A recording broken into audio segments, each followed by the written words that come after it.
Let's go. Wednesday afternoons, hoping you will tune. Right, so welcome to the football referee with myself, Emmy Hikins, and he calls me bruv. And me, Trevor Gear, and I call him Cuz. Right, so Amorim, he got lucky escape on with Liverpool. Well, whoever's bet money that Liverpool was going to win that, is going to lose a lot of money, won't they? Because I'm quite surprised at the result. You know, I'm watching it live, and as soon as we went up 1-0, I mean Manchester United went up 1-0, and then they equalized straight away. I thought, all right, and then it was 2-1. I thought, right, this is it. It's gonna end 2-1. And then 10 minutes later, there was another goal. And I actually, at that point, it was looking more like Manchester United was going to win it. I don't know if you saw, did you see the highlights? No, I saw it live like you did. Yeah, I thought it was a fabulous game to watch. I mean, let's face it, it was brilliant. Rightly so. I think, as you said, most people beforehand probably were thinking Liverpool are going to win this fairly easily. If there is ever an easy game in the Premier League, probably not. But it didn't turn out that way. And I think Amorim, sort of afterwards, he was a bit cross by all accounts, because he's saying, well, the players, why can they do that in one game like this, a big game, you know, Man United, Liverpool, one of the biggest rivalries going back years, and they can't do it any other weeks. You know, they've not been playing well. They've been losing games they should have won. So you can understand where he's coming from. But yeah, it was a tremendous game of football, and it could have gone either way. And I think probably a draw, despite what we thought might happen beforehand, a draw was probably the right result. Man United matched Liverpool. It was end-to-end stuff. I thought Ahmad, is that his name? Yeah, Ahmad.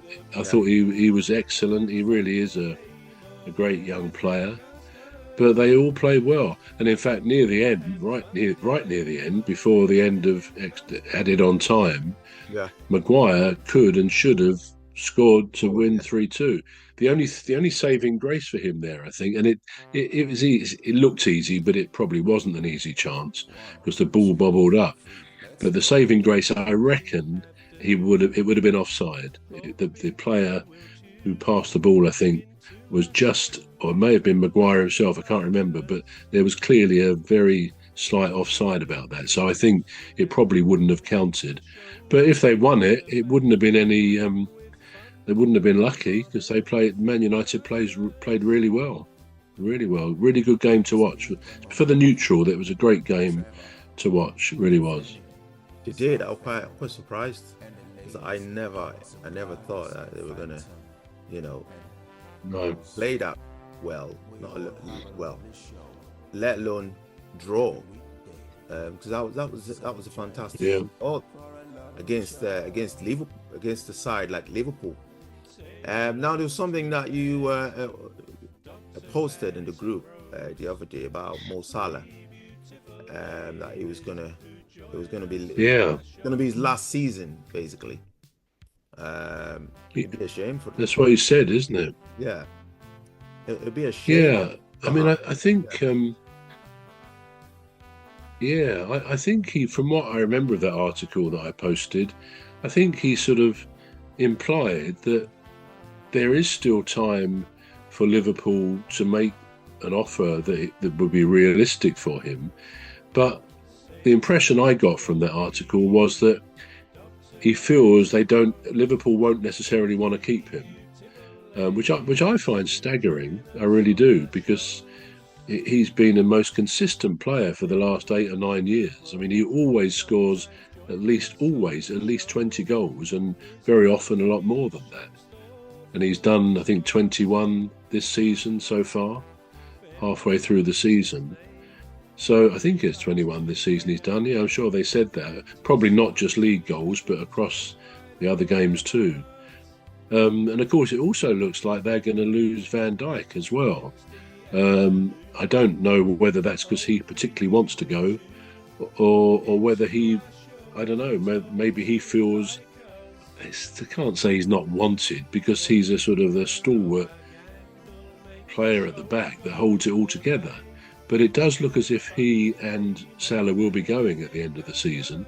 And maybe, I don't know, maybe that's when the kind of expected revamp of Liverpool might, under Slot, might start to happen. Everyone thought, well, with Klopp going, there's bound to be a bit of a dip in performance, or maybe they'll lose some players. But as we all know, that hasn't happened.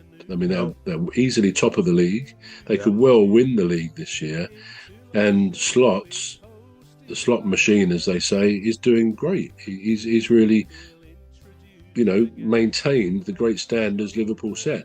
But you do wonder if they are willing to dispense with the likes of Van Dijk and Salah, whether whoever they may get in place, whether they can maintain this kind of form and the togetherness that they as a team produce. They've got some excellent players all round, but I think as the captain, Van Dijk is a bit irreplaceable, and I don't think he's at the point where you'd say he's too old for the Premier League. He's a very commanding footballer, and I can't imagine that Liverpool would want to lose him either. But again, we can only read what the papers say, really, and what you glean from the interviews after matches. But I reckon Van Dijk and Salah will be going.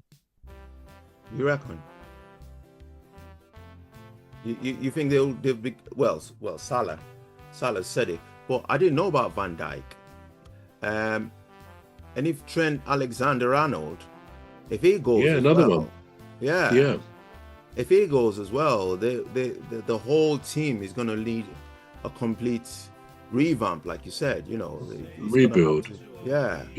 It's going to have to find those three players, won't they? It's going to have to find all the likes of them three, won't it? That's going to be an interesting change to see. It's going to be. Well, it will, because you don't find players of those three, their quality, growing on trees. I mean, I can't really think of anybody. I don't know about other footballers around the world or around Europe. I don't know of anybody, though, who I might think could be a good replacement for Salah or Van Dijk, for that matter.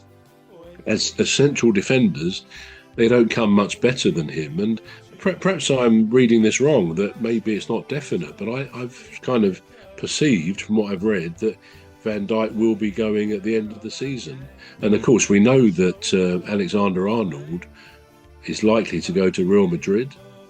Although he didn't have the best game on Sunday, did he? Whether he's feeling the pressure of knowing that it looks like he'll have a contract over 5 years worth £100 million, that does put a bit of pressure on a player. And I think Roy Keane, the pundit afterwards, said that he'd be lucky to go to Tranmere Rovers after his performance on Sunday. But that was obviously just a light-hearted comment, because he's obviously an excellent footballer. But yeah, if they lose those three, if they do, then it will be a rebuild job. And fair enough, maybe Slot, as the new manager, wants to bring in his own people who he feels can do the job for him there. Yeah. But if they win the league this season, which they could well do, then he's kind of jumped straight to the top of the mountain, and it can only go down for a bit, I would have thought. Unless he can maintain that kind of performance week in, week out. But with new players, that's probably doubtful for a season or two, I would have thought. Yeah, I mean, what I was just thinking, it's gonna take time for them to learn how to play together, if you know what I mean. Yeah. Because like with the team that he's got now, with the Trent Alexander-Arnold, I know people saying that he didn't perform very well during his last appearance, but